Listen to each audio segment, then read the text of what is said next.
how you know if you got it, go and get to win and not conquer. I had to go out and get it without a sponsor. Kept it real, never crooked, yeah, that's honor. Now I can go out and get it how I want to. Hashtag blessed, I choose.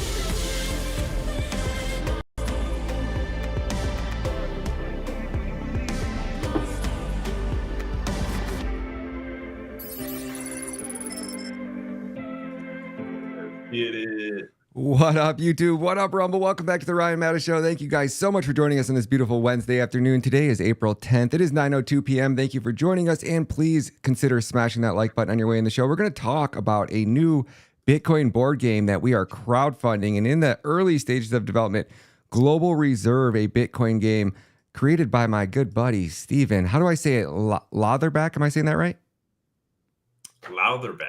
Loutherback in the house, my friend. Thank you for joining us again. We had Steven on the show when he was just kind of, what stages were you at? You were getting ready to launch the Kickstarter campaign last time we had you on the show, correct? Yeah, that's right.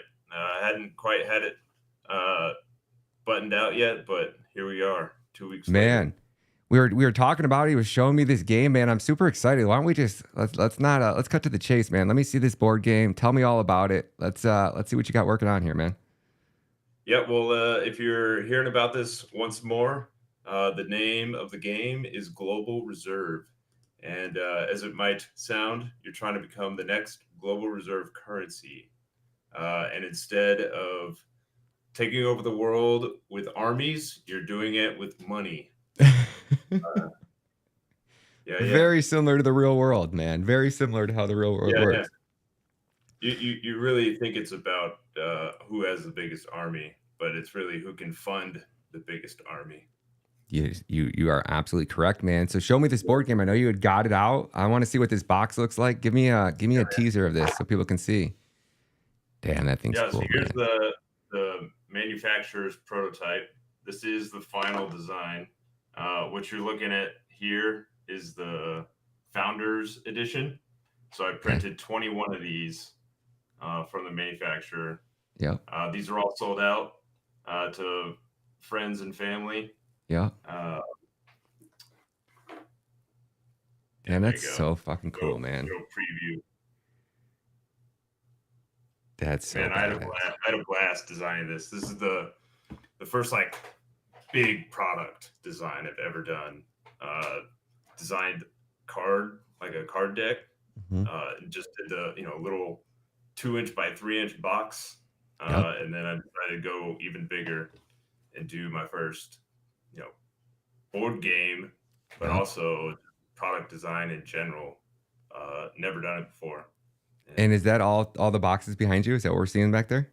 Yeah, what you're seeing here, I just got these 2 weeks ago before my trip to El Salvador. So now that I'm back, got to compile it all. Got Global Reserve shirt on too, huh? Let me see that bad boy. Oh, that's fucking sweet, dude. That's really fucking cool. I had it, or I made it. So freaking cool, man. So cool. So tell me a little bit about this game. How does it work for people that didn't catch us on the first game? Walk us through it. If you got some of the cards and anything you want to show off, feel free, man. Yeah. So just in general, it's for ages 10 and up. If you got a younger, smarter kid, they could probably handle it. Hey, hold on. Put your hand up to the camera again, so it'll catch the focus of yourself. Like, just stick your hand up. Yeah, there you go. And I'll pull it away. It should push it really close till it focuses on your hand. Oh no! You'll get it. It'll come back in here in a second. There it is. Yeah, we're back. All right, cool. Okay. So yeah, like I said, ages 10 and up, for 3 to 6 players. And if you're not learning it for the first time, it'll take you about 3 to 4 hours to get all the way through. I've played with many people, including some people at El Salvador, while also teaching them the game at the same time playing it. So it's much slower to start. But once you get it down, it's everyone has a blast. Dude, that's so cool, man. And I just think too, like we got away from that like bonding with our children, right? Like they go play video games and they're just sucked in this other reality, and there's other friends playing. It's just like that quality one-on-one time with your child that you just don't really get while at the same teaching them so many valuable lessons I assume that they learn while playing this game. I think that that's really important. I think we need to get back to more of that. Yeah, and I didn't start playing board games really, as intensely as I used to until I started designing this game. I play every now and then. What is it? Code names. Just like party games every now and Mm-hmm. then. But now I'm hosting more board game nights with my friends, and they love it. It's not always about this game, but Yep. it will be next time. Man, I think that that's cool, man. I like the human interaction where you're sitting with somebody across from a table and you're able to have conversations and play a game and strategize, and like it just makes your mind do things that you're just not doing on a cell phone, just chasing that next dopamine hit, just scrolling on your phone every day. I mean, I pick up my phone sometimes in the morning and I'm just like, it's like toxic, dude. Like I tell myself, I wake up and I'm like, all right, cool. I'm not touching my phone for the first hour. And like I brush my teeth, and as soon as I get down, brush my teeth, I find myself scrolling. I'm like, bro, you couldn't even fucking make it 2 minutes. You literally couldn't even make it 2 seconds without your phone. And I'm like, shit, and I throw it away. And it's just like once that your brain gets like triggered to chase that dopamine hit, it's almost like an addiction. And I just think anything that gets created to take me away from this phone, I'm about it, man. So tell us a little bit. You guys are doing a crowdfunding for this. You have a Kickstarter campaign going on, and this is just you pledge, right? Explain how these Kickstarter things work. Yeah, with Kickstarter, you said the word exactly right. It's pledging. You're not paying when you back this project.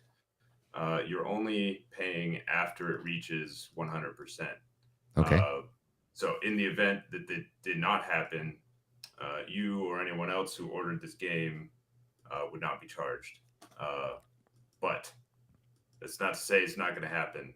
I have many other avenues that I'm looking at to make this a reality by end of July and August. Trying to get it ready for the Bitcoin conference in Nashville, Tennessee. Mm-hmm. And my trip to El Salvador for the halving party met a lot of people in the space, some big names, and going to use the next, the remaining 20 days to build that relationship with the individuals that I spoke to and get this in front of more eyes.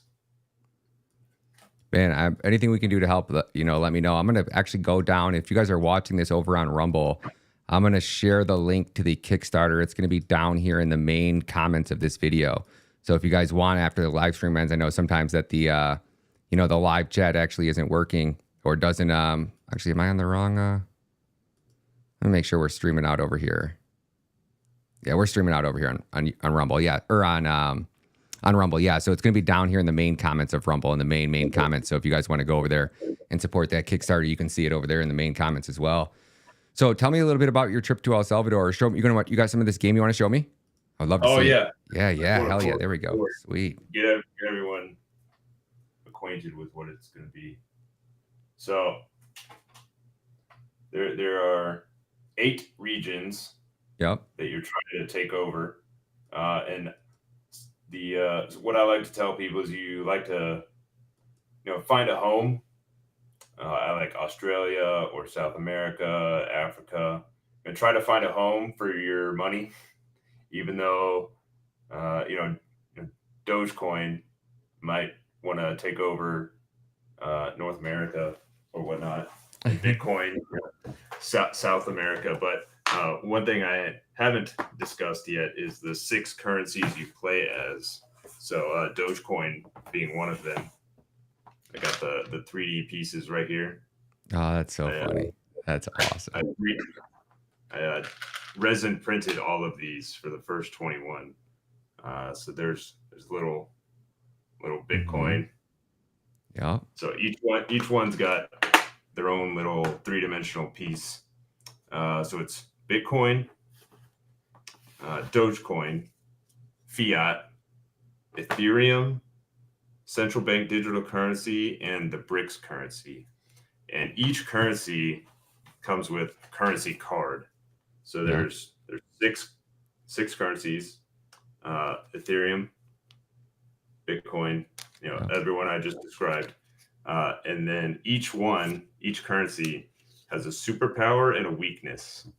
And you can choose to access these at the beginning of your turn by rolling a binary die. So if you roll a 1, you get the superpower. Yep. If you roll a 0, you have to do the weakness. Okay. So it's a 50-50 chance at the start of your turn to access these powers or weaknesses. So for Bitcoin, I'll give you just a taster. The proof of work is a superpower, and then losing your keys is the weakness. Oh, I like that. Then for the BRICS currency, what is it? Fortify is a superpower. Mm-hmm. It's really like defense is the best offense with this card. Pretty powerful. Mm-hmm. And then the weakness is you fail an audit, and you take away 3 of your units from any territory due to fake gold found in your vault. Oh, that's so cool, dude. Then to Dogecoin, Elon tweets is a superpower. And then the rug pull is the weakness. Nice. So you want Elon to tweet for you with Dogecoin. And then the dollar or fiat, fractional reserve attack is a superpower. Yep. And inflation is the weakness. And with inflation, I just want to point out that whenever you're trying to attack people, take over their territory, if you had rolled a 0 with the binary die, then all of your attacks are they're less powerful. So it's harder to exert your influence with fiat if you are currently under inflation. Yep. That's brilliant. So it's very educational as well. Yeah. And then central bank digital currency, the superpower is taxation, and the weakness is capital controls. And for capital controls, you only have permission to conquer 1 territory this turn. Oh, that's freaking awesome, dude! What a cool ass game. And then the last one, Ethereum, superpower is proof of stake, and then the weakness is gas fees.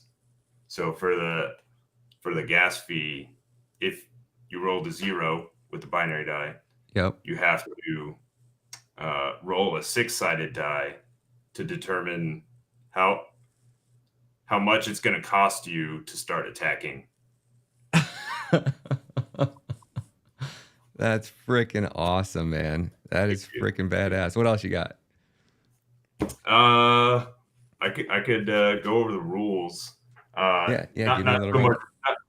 so much read through it all, but at the end, this is the best. I think this is the best part. Give it to me.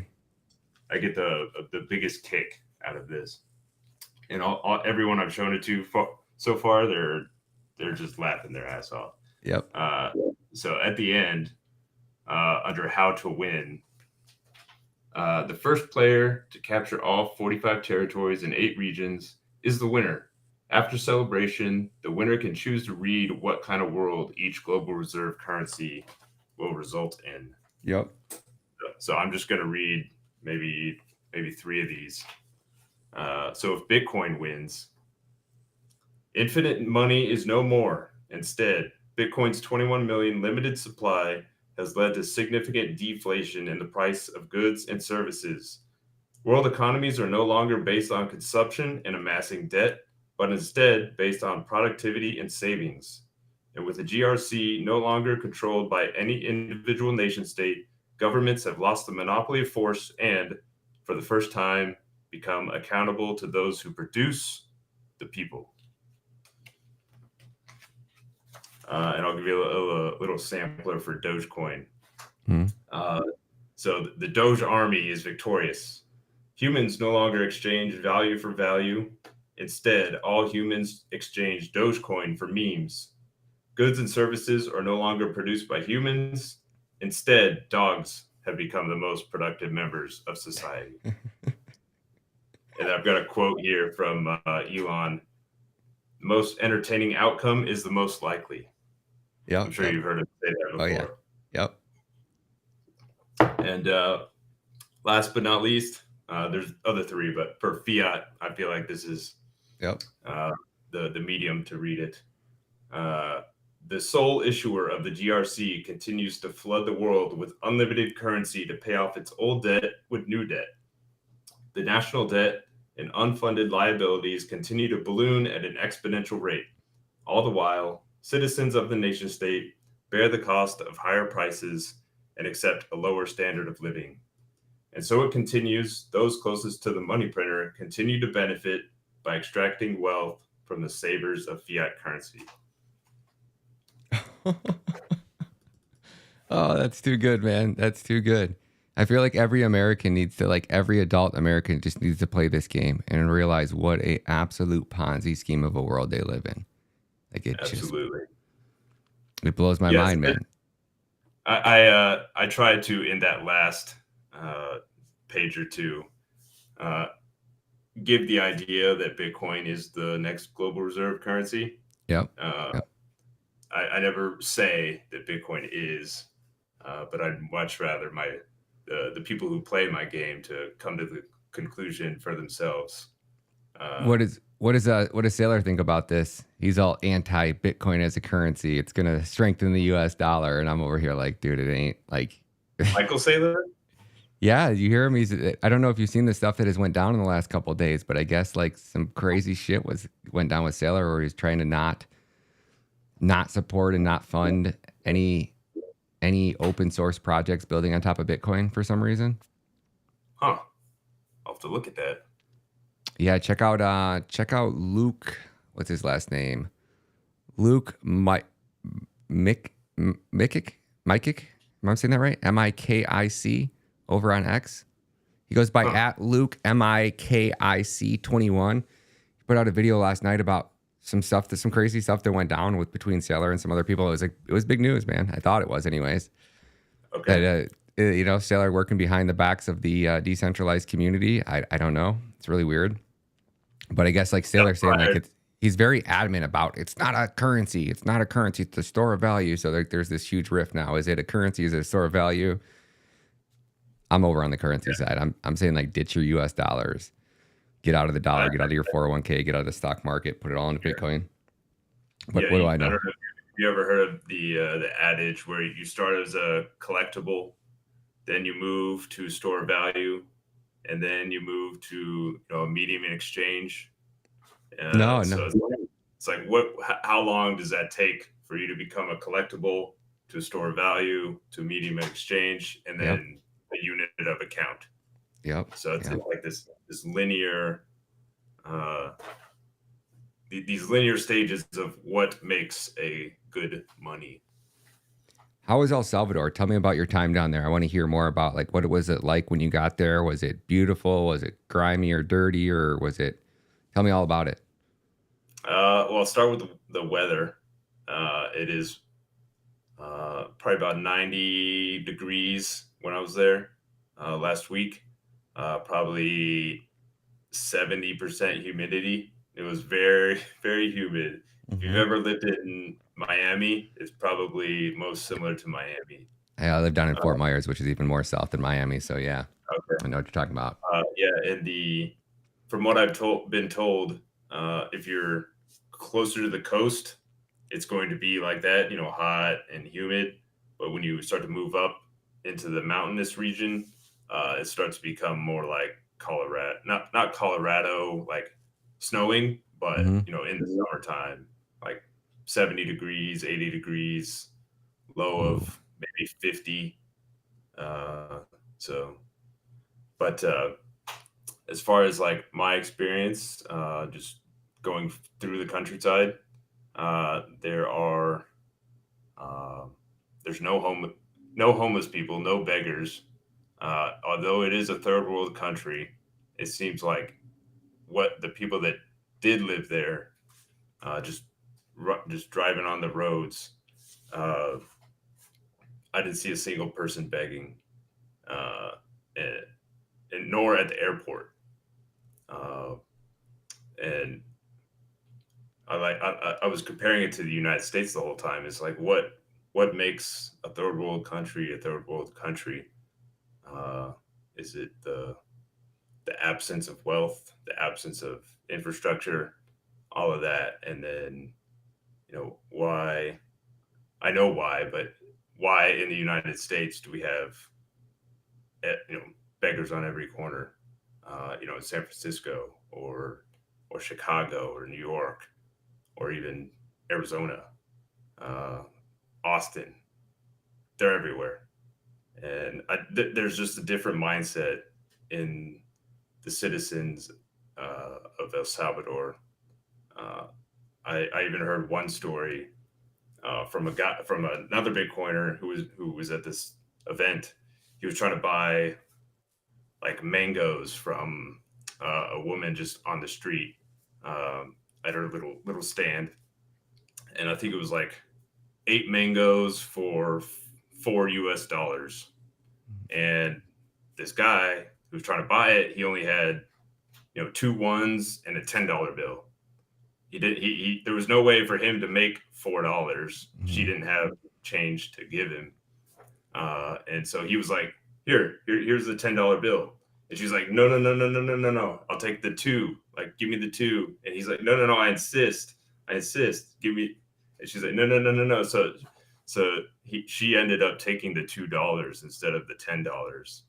And it's just simple stories like that just blow my mind. It's like they have a different set of values that are instilled into their culture that I think are maybe we had in the United States once upon a time, but somehow got corrupted over time.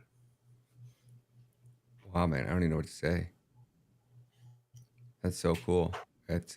I mean, I think part of it is they leave the homeless people out there to try to convince you that you're not a slave. Like, at least you're not that person, right? Like, so it's like this moral type of like manipulation, because there should be no homeless people. We've printed $34 trillion. Our government's stolen $35 trillion from you. And they can't even make sure everybody's in a house, or at least the drug addicts can get the help they need. And like, it's like, I don't know. I mean, when you take a look at the rehab system in America and you realize that like 99% of people relapse, well, maybe the fucking system's broken. Maybe it's not designed to fix you. Maybe it's designed to get you back into rehab. Have you ever thought about that? Like, and you just watch these people just, I mean, now with the trank and the shit that we're getting ready to film a documentary on it, man. And these people are like, literally like, they have open wounds that can't heal on their body because of the drugs they put in their system. And it's like, they just do the drugs until they get wounds amputated. And it's like, wow, man, like, what is happening to our country? It's so bad. And like, zero accountability in Washington, which makes me think that like it's going to be a long time before we get this fixed, or it's going to be we were talking before we went live, the Federal Reserve, they just broke a story. James O'Keefe broke a story on the Federal Reserve, and like, yeah, I got to watch that.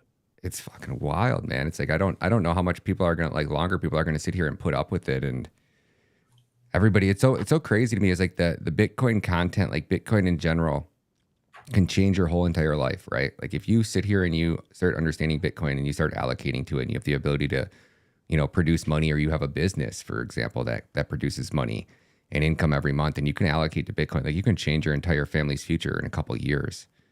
And like, I thought, like, when I went back from political stuff to crypto stuff, I thought the crypto stuff would like come back and people would start to be like, okay, yeah, like there's something I need to pay attention here to. But it's the exact opposite. It's like less people show up to the political or the crypto shows. And I'm like, man, you don't even understand what you're missing. Like, you're so worried about the next tweet or the next article. And it's like, nobody gets in trouble in the United States. Like, none of these people get put in jail. Like, nothing we expose. Like, our government's running the largest child trafficking ring in the history of the world. And these people aren't going to jail. And like, there's politicians out there. And it's like, every day I watch our government, I'm like, it's a circus, man. Like, we're paying politicians to like hold, like Mike Johnson was holding an award ceremony today where he was like awarding these people. And I'm like, when did we when did we elect these people to be like celebrities and like going out handing out medals and being like, oh, I acknowledge you because you're done this today? Like, dude, how about you make our fucking lives better, dude? Like, how about you just come in there and make laws that make my life better, or don't make any laws and quit spending our money, and like we'll call it even, you know? What do you think? What do you think's going on around here? Like, what do you see in like versus like the government in El Salvador versus the government in America? Like, how are the cops there? How was the interactions with the people? Well, there are a lot of cops. I say a lot. There was a presence, just entering El Zante, which is one of the towns that I visited. It's known as Bitcoin Beach. Yeah. Worldwide, and there's a couple of cops sitting like right as you enter. And then there's maybe 2 or 3 walking around in the town. Mm-hmm. But I also heard from a guy that has lived in El Salvador his entire life.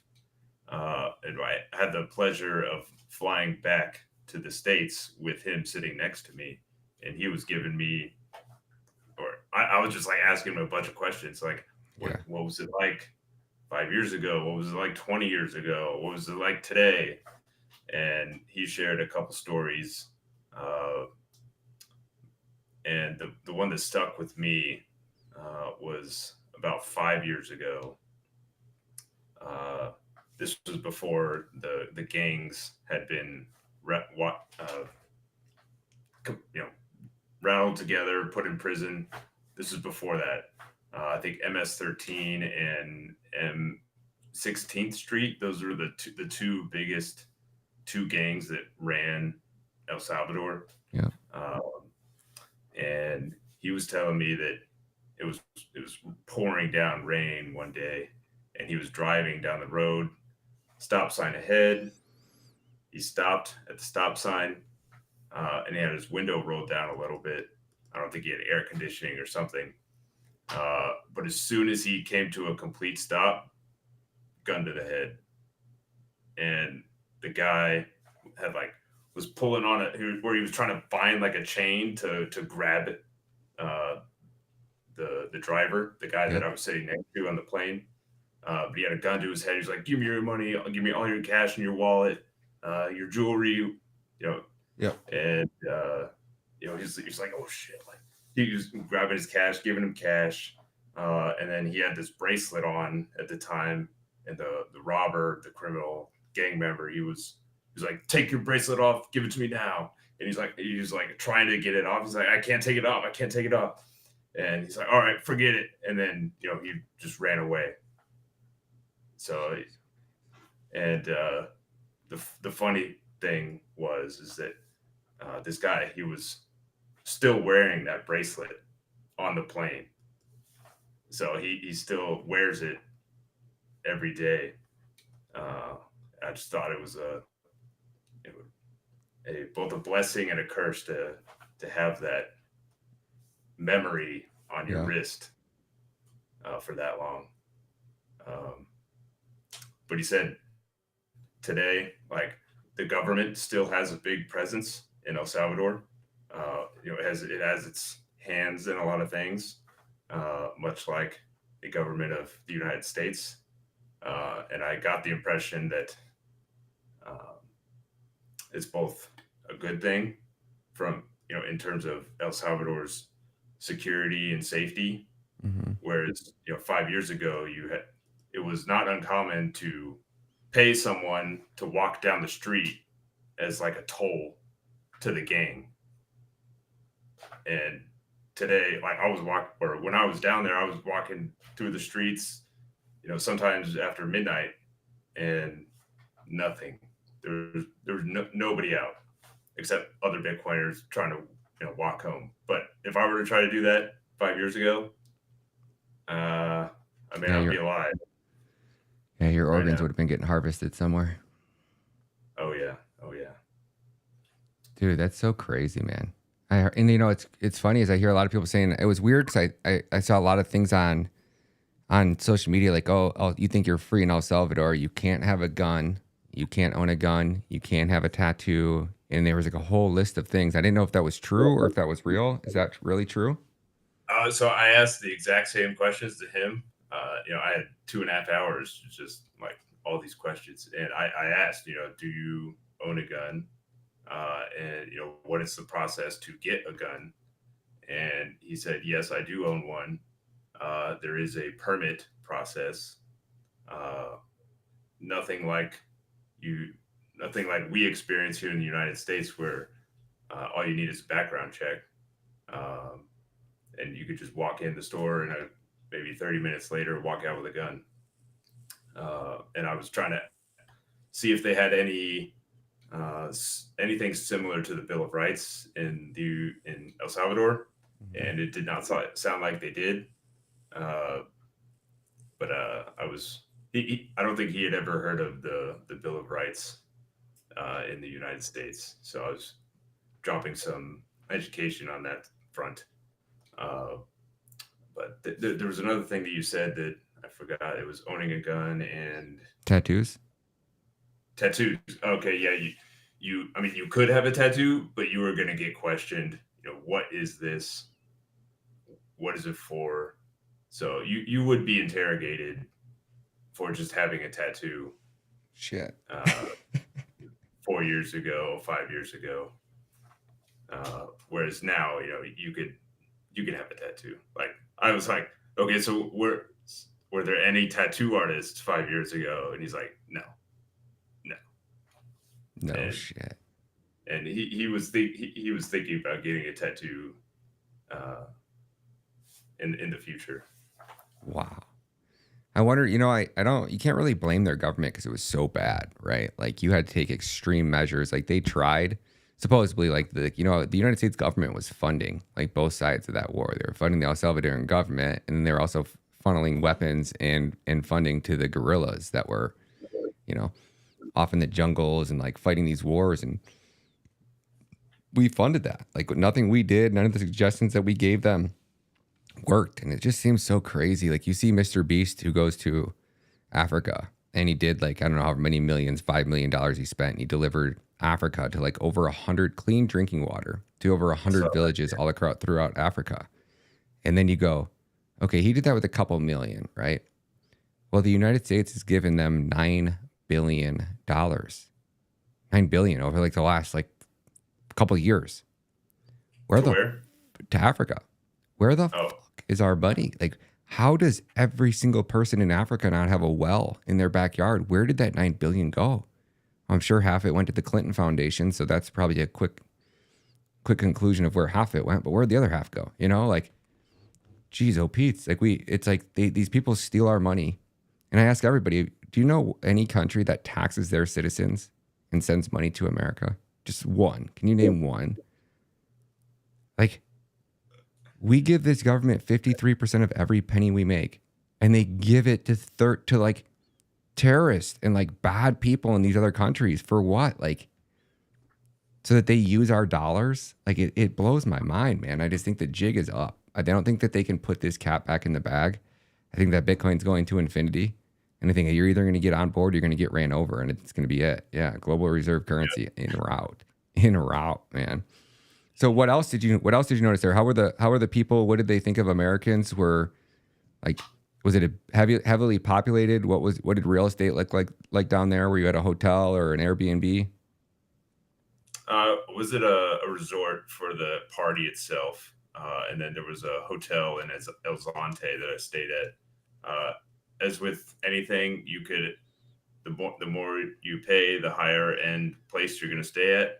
I chose, like, middle of the road. Give me the prices and breakdown. Okay, well, the cheapest place that you could stay at was a hostel. I don't think it had air conditioning or anything, but I think it was maybe like $10 a night for a hostel. What is a hostel? It's like a communal living, Mm-hmm. like, setup.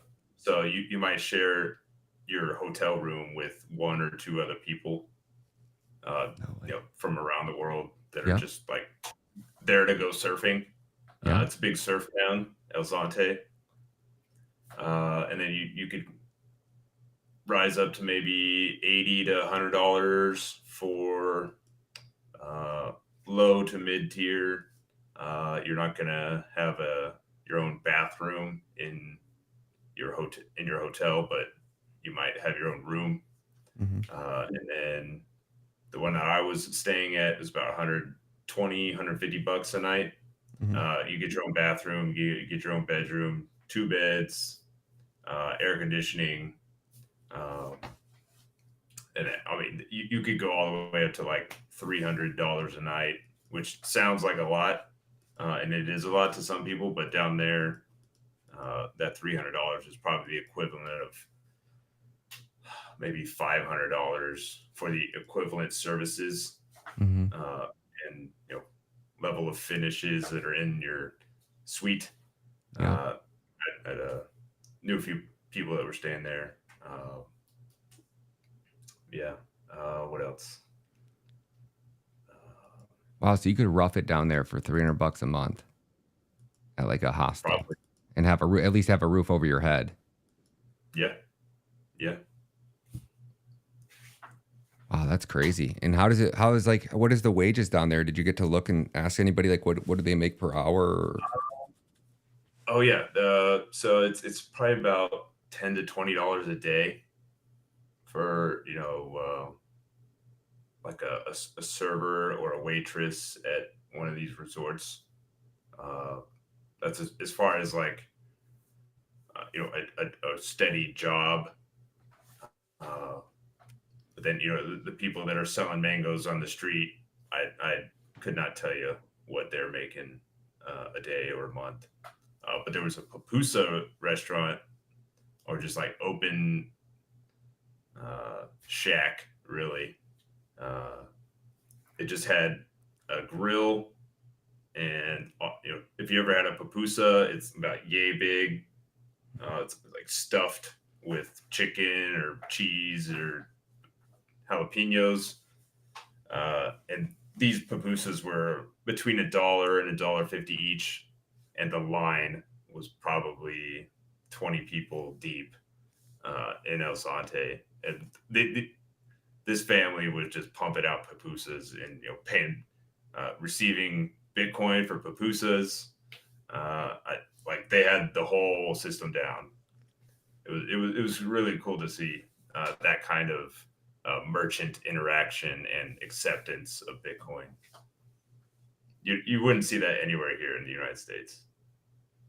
That's so crazy to me. And I think we're going to eventually. Like, I think you're really going to start to see, people starting to accept Bitcoin. And like there's a perfect example. It's like a food truck right out as parks in it's like in like the Ace Hardware parking lot between like a gas station and a big busy interstate. There's like this little parking strip there, and the guy brings his like trailer, And I just think about if he had a sign, because it's on the back of like a really, really busy 2-lane road, that's like 55 mile per hour, like one of those busy, not an expressway, but like, it takes you between two towns, right? It's at 55 mile per hour. And I just think if he had a big sign on the back of his thing that said accepting Bitcoin, like how many people would just pull over just to use it? I know I would. And I think that if you go into every store you ask, I do, and I just say, hey, can I pay with Bitcoin? Can I pay with Bitcoin? Because it's not going to be long before like the owners of these gas stations really start to, and these stores start to, they start to save in Bitcoin. And then once they do, they immediately want to accept it. Even if they're not going to use it to like pay their bills or anything, they're just going to use it as their like little stash to hodl. Like, okay, I'll just, I'll pocket whatever anybody pays in Bitcoin and just save in Bitcoin. And I think before you know it, like I remember when like back in 2017, I wanted to start investing in Bitcoin ATMs. And it was either, okay, do I start this clothing line or do I invest in Bitcoin ATMs? And I just kept thinking like, how much money is there really in that? And then now you see them in every gas station I go into pretty much has a Bitcoin ATM now. And I'm like, okay, that's a start. Like there's a Bitcoin ATM in every gas station. How long is it before they start accepting Bitcoin in every gas station? I don't think it's going to be very long. In your town, where are you from? I'm from Texas. Texas. How many places in Texas do you know that accept Bitcoin? Any? Oh, I'm sorry. I'm from Texas, live in Arizona right now. But there are probably 2 or 3 in Arizona that, the Phoenix metro area that like accept Bitcoin. Oh shit. We actually, for our Bitcoin meetup, we have orange pilled our waitress who is in charge of our meetup group. Mm-hmm. So every 2 weeks we will go to the same place, and this waitress is always serving the group. And she started taking tips in Bitcoin. So myself and 20, 30 other people are tipping her in Bitcoin. Dude, that is freaking cool. I would make the case that it's probably double what she would receive in dollars. Yeah. And she's going to save them too, She's probably not going to go out and spend those Bitcoins. So she's just going to continuously gain wealth. That's such a good idea. I guess I never really thought about that. How long did it, what did you just have her start, download a Lightning wallet on her phone? Yeah. I think that the two people who are actively trying to get her to do it, Mm-hmm. It's probably been 2 or 3 months, trying to work at it. Mm-hmm. Just keep planting the seed. Yep. Can I tip you in Bitcoin yet? And they downloaded or helped her download the Aqua wallet. Yep. By Blockstream. And it's Lightning, it's Bitcoin, it's Liquid Bitcoin, all in one app. What is walk me through? Do you know what the difference when they say liquid Bitcoin? What do they mean? So Liquid is a side chain of the Bitcoin main chain, and Lightning is just a second layer on top of Bitcoin. Okay. So the benefit of a side chain, i.e. Liquid, is you don't have the fees that you would have on the Bitcoin main chain, and it's also faster. I think instead of 10-minute block times, it's a 1-minute block time. Mm-hmm. So there's 10 blocks for every, or there's 10 liquid blocks for every one Bitcoin block. And so there are, I can't get into or describe the code of it all, but in order to get to liquid Bitcoin, you have to send real Bitcoin to a smart contract that locks that Bitcoin and then unlocks it on the Liquid network. So that there's still only ever 21 million Bitcoin. It's just that they're locked in an escrow account on the Bitcoin network, and then you can always peg in and peg out from Liquid to Bitcoin and Bitcoin to Liquid. That's really cool. And the more I learn about Lightning, the more I like it. The more I'm really watching this network and how you set up a node, and I'm just dying, man. I got an umbrella node. Come here. I got my node over here running. I got 2 new of the MK4 coin. What is it? Coin keep. What is it? CoinKite. Yeah, CoinKite. Yep. So I got the MK4, and then they just came out with the Q card.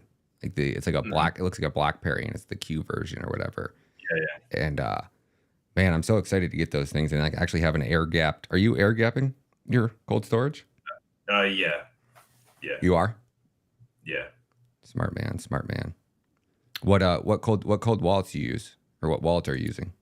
The ones that I suggest, if you don't want the hardware wallet, but you want a software wallet that's on your phone.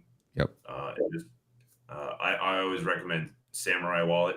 I think they've got the best team that operates on an open source code. Samurai. So everything is auditable. And they also have a Whirlpool service if you chose to do that. Yep. And they also have a node called the Ronin Dojo, which can sync with your Samurai wallet. Although any node can sync to the Samurai wallet, it's just they've got maybe they just look great together and they operate great together. I had an Umbral node for a time and tried to interact with Samurai, and I think Umbral just wasn't the best for It wasn't operating. compatible. It was compatible, but it was just in and out. It was not 100% connected all the time, and Okay. I'll have to like do some logistics and learn what's going on. Whereas in with Samurai, because they're the same, Samurai and Ronin, they're two teams that work really well together, and so they have products that work well together. Man, it's super cool. I'm learning so much. It's so crazy seeing how much stuff's being built around Bitcoin and different companies and different like weird like how you can hide stuff, and they're really like this push to make Bitcoin privacy and like the need for privacy on Bitcoin. And it's so weird to hear people fight against that, right? And like people advocate about like not wanting privacy on a blockchain. It's like, why would you ever want to give somebody the ability to track you and have control over everything you do? I mean, I'm so excited for the day that we just take that power back from our government. I really am. Like, yeah, I think Edward Snowden made the case that secrecy is not privacy. They're two different things. I always just thought that was explain that a little bit. Well, if you're trying to do something in secret, you absolutely want nobody to know. And private is more, I'm just going to do my own thing. If I don't want really anyone to see it, so I think you'll have to. Yeah. It's like I'm taking a shit, right? Like I don't really want to take a shit in front of 100 people. Like, I mean, if you really want to watch me take a shit, you can. It's kind of fucking weird, but I'd rather just be private about it, right? I get it. Yeah, it's not a secret that I'm taking a shit. It's just right. I don't want you to look at me. Yeah, dude, that makes total sense, bro. I totally get that. So what are you expecting for Bitcoin over the next couple of weeks? Are you expecting like a massive rally after the halving, or are you expecting? We had inflation come out high today. I don't know if you heard about that, but I did. Inflation's back on the rise. Trump's over here shit posting about it. I absolutely love that, man. We're 10 days away, maybe 9.9 days away from the Bitcoin halving. It's scheduled to be on 420. Yep. It better be 420, or else I know. Elon's not going to tweet about it. So. But I think that from now until then, I think we're just going to continue this choppiness that we've been chopping around the 2021 all-time high for like maybe a month now. Mm-hmm. It's just in and out, 68, 72, 68, 72. Definitely some consolidation around this price, which is crazy to see in and of itself. I don't really care. That we're not shooting to all-time highs. Like, to me, the consolidation says a lot more than, we just hit a new all-time high day after day. And you can almost see it. Like, I'm not big on like the patterns because I think you can always draw a pattern on a chart. But like, I mean, we got that wedge. I mean, that's obviously a major wedge that's building here. And maybe it breaks down to the downside. Maybe it does, who knows? But like, I don't know. I think when we break out of that, and it's probably most likely going to be to the upside, I think she's going to rip, man. I think she's absolutely going to rip. And they call this pendant. Yeah, there you go. And I'm over here like, I mean, I bought almost $25,000 more worth of Bitcoin just in this range in the last however long that's been. I mean, I just bought 4,400 more today, at least over the last 34, 40 days, whatever. And like, I just can't, like, there's never been a time where there's ever been a halving and we haven't just absolutely taken off to the moon. And if we do, right, if I'm wrong and I bought a little bit more, I'm just going to keep buying, right? Like every time I get chance to make more fiat or do anything or take extra work or, I'm about it, man. I just cannot get enough of Bitcoin in my wallet right now. Like everything that else I've sold off other shit coins and like really like going tracking down all my old wallets, emptying out all these shit coins that I was holding. Like I'm ready for it, man.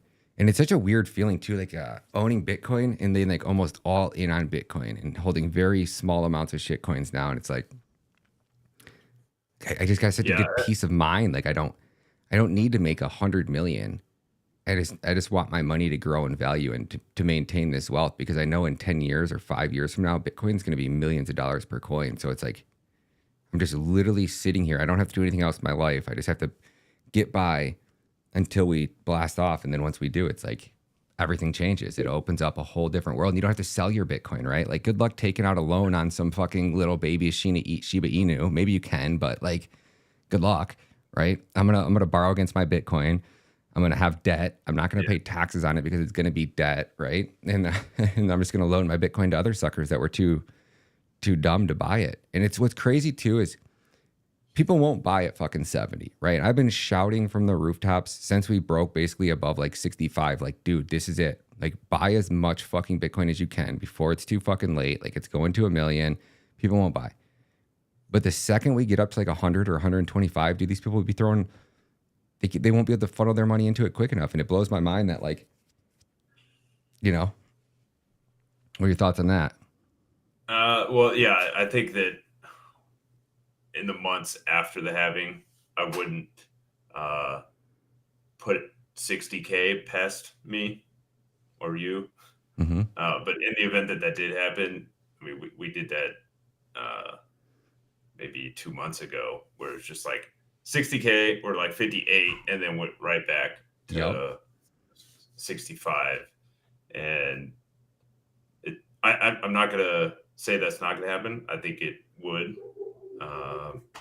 But what I think maybe we talked about this last time, but the inflows in the ETFs, I had way underestimated what that was going to be. And it's like, maybe, I think at the time it was like 5,000 Bitcoin per day being purchased. Mm-hmm. And it's currently 900. The inflows of Bitcoin right now is 900 per day. So that's already a net negative 4,100 Bitcoin. And then that's going to get cut in half again to 450 per day.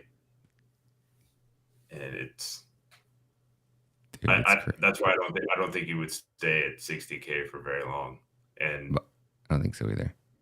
Yeah, and then like 80, 90 is easy to see around the time that the Fed starts dropping rates, like what we were talking about earlier with the yield curve. Yeah. So walk us through that yield curve a little bit. I think I still got that up here on the, and I had that on the screen somewhere. Maybe I already got rid of it, maybe not. But yeah, I must have got rid of it. Yeah. No, here it is. Just, oh, you got it. Okay. So I listen to George Gammon quite a bit, and he always jumps back to this, the 10-year, 2-year yield curve. So in a healthy market, you would see the line above 0, which would mean that the lower term, like 2 years, the interest rate on a 2-year is lower than a 10-year. Obviously, the longer the duration is in the future, the more of a yield you would demand. Yep. Whereas when we're under 0, that's inverted, or you have a inverted yield curve. Mm-hmm. So like today, the 2-year is at 4.5%. I'm sorry, the 2-year is at 5.25%, and the 10-year is at 4.5%. So there's a negative yield, or an inverted yield of 0.39%. And only until after you reinvert, i.e., like, I can't tell what the best camera is, but up and to the right is a healthy yield curve, which would be, where would we be going back to? And only until after that happens do you see this gray bar all these vertical gray bars on this chart, that's the recession. That's when it happens. Is only after we reinvert. So, Jeez, oh, Pete, man, we're in trouble. yeah, that's I think. Gold and silver. I think that they sniff that out. When you go into a recession, you want like hard assets, and I think Bitcoin is also one of those hard assets. They're just, no one wants counterparty risk in a recession. So the best asymmetric bet. The best tools that don't have any counterparty risk. Number one, Bitcoin, but two, gold and silver, primarily gold. I think that's a large reason why that you're seeing gold at all-time highs. Yeah, silver's not quite there yet, which is crazy to me. Because I see more people out there trying to buy silver, but maybe it's just the supply and demand aspect of it. And seeing gold ripping up here, it's crazy. I bought a bunch of gold, like I don't know, gold was at like 18 or 19 or something like that. Yeah, it might have been down over here. It was a while ago. And I just threw it in there just because I was sitting on a big pile of fiat, and now I got all this gold and silver. I'm like, dude, how do I even get rid of this? Like, I feel like I'm just gonna break even after I pay the fees and shit that I had to buy this, even though it's up like 40%. Like, I just, maybe the premiums on silver like a year ago were like, I remember it was like $5 to $6 just for a buffalo, a silver buffalo. And today it's like maybe $2. So really, no shit. So even though price is up, the premiums are down. So it's like everybody and their mom wanted silver and gold, primarily silver, about a year ago. Yeah, that's probably right when I fucking bought it. I was paying a high ass premium. I remember that. Yeah. I had to go to 4 or 5 different places to get it. I couldn't even find it anywhere. Finally, one pawn shop guy was like, "Oh yeah, I can get you some. I can order it for you. How much you want?" I'm like, "I don't know. I need like probably like 10 grand or 15 grand, And he's like, "All right, yeah, I can get that for you." He's like, I'll place the order right now. I was like, "Okay, cool." And it's like a 45-minute drive from my house. I was like, "All right, sweet. He's gonna order it. I'm gonna go pick it up." He calls me back like a couple hours later. He's like, "Hey man, I need you to come put a deposit down on that." And I'm like, "Bro, you just said you're gonna fucking order it for me. It's fucking 10 grand. Like, you don't have 10 grand to." "No, sorry, man, it's a lot." I'm like, "Well, how much you need me to come down?" He's like, "I don't know, just come put down like a couple hundred or 1,000. I was like, "What?" Like, so what happens? And like, I don't know. I just was like, "All right, man." I drive all the way out there, fucking put it down, and he fucking got it, and I drive all the way fucking back there, and I was like, man, I couldn't imagine having to do that shit. Like, we're never going to interact with this shit. This shit's gonna be a metal that sits on your fucking shelf, and maybe you fill some cavities with it when the dentist isn't there. Like, never, ever in the fucking million years are we ever gonna go to a gold-backed currency again. Like, people that champion like a gold-backed currency, I'm like, we've tried that, bro. We've done that. It didn't work, right? They stole all of our fucking money. Who are we gonna trust? Peter Schiff with all of our gold? Is that? And now Peter Schiff's he's trying to create a gold-backed stable coin. Oh no. Yeah, he is. Oh my god. Yeah. So shit's gonna be wild, man. So anybody that's joining us again, tell us a little bit about this game one last time. We're going on that hour mark. I want to be respectful of your time. Where's the best place to go? It's at 2 locations. You said Kickstarter is one, which the link's down. If you guys swing over to, if you guys are watching us over on Rumble, and you just swing down here, it's down in the comments of the video. Yeah, right. The Kickstarter is definitely the place to go. And the one that you were not familiar with, but maybe your listeners are or are not, Geyser Fund. Spell it's called. Yeah, Geyser, like Yellowstone. They've got geysers. Geyser.fund. That is the website that my game is also on. If you wanted to pay in Bitcoin for the pre-order, that'd be the place to go. It's also on my Twitter account, Bitcoin Cartoons on Twitter. That's the best place to find the most current news. Perfect. I'm going to copy and paste that down here in the comments as well. So if you guys are watching on YouTube or anywhere, just swing over to Rumble on my most recent video, and you'll see both those links down here in the main comments of the video, because I know they take away the live chat after a while. So, Steven, man, thank you. It's such an honor to have you coming on, man. Let me know how this goes, man. I want to get a copy of this game desperately. So let me know what the download is on it and when it's going to be rolling out, man. Awesome. God bless you, brother. Thank you. Thank you.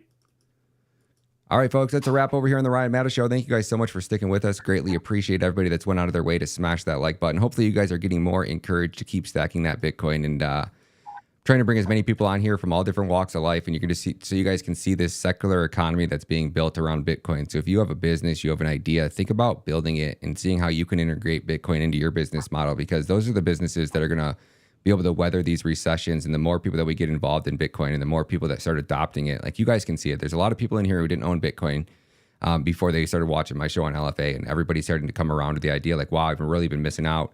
And the more you study Bitcoin and the more you stop watching the news, right? And I watch so many people spend all this time in podcast after podcast after podcast, and it's like you're just getting, it's almost like you manifest negativity. It's like why the news, I think, puts out so much negative shit, because they want you to just be negative and afraid, because you're easier to control when you're negative and afraid. And when you start owning Bitcoin, you're really like, you're not worried about nearly as much. So the more Bitcoin you stack today, I think the more freedom you're going to have tomorrow. And that's just a fact. It's going to continue to be a fact for all of time, in my personal opinion. So hopefully you guys are continue to stack that Bitcoin. God bless you guys. We do 3 shows a day, 2 over here on the Ryan Matta channel, over on Rumble, and then another 1 on LFA TV. So if you guys want to hear more about politics and go down those rabbit holes and see how corrupt our government really is, come join us over on LFA TV, Rumble, and my show is called Matter of Fact. God bless you guys. Look forward to seeing you guys same place, same time tomorrow. God bless. Run.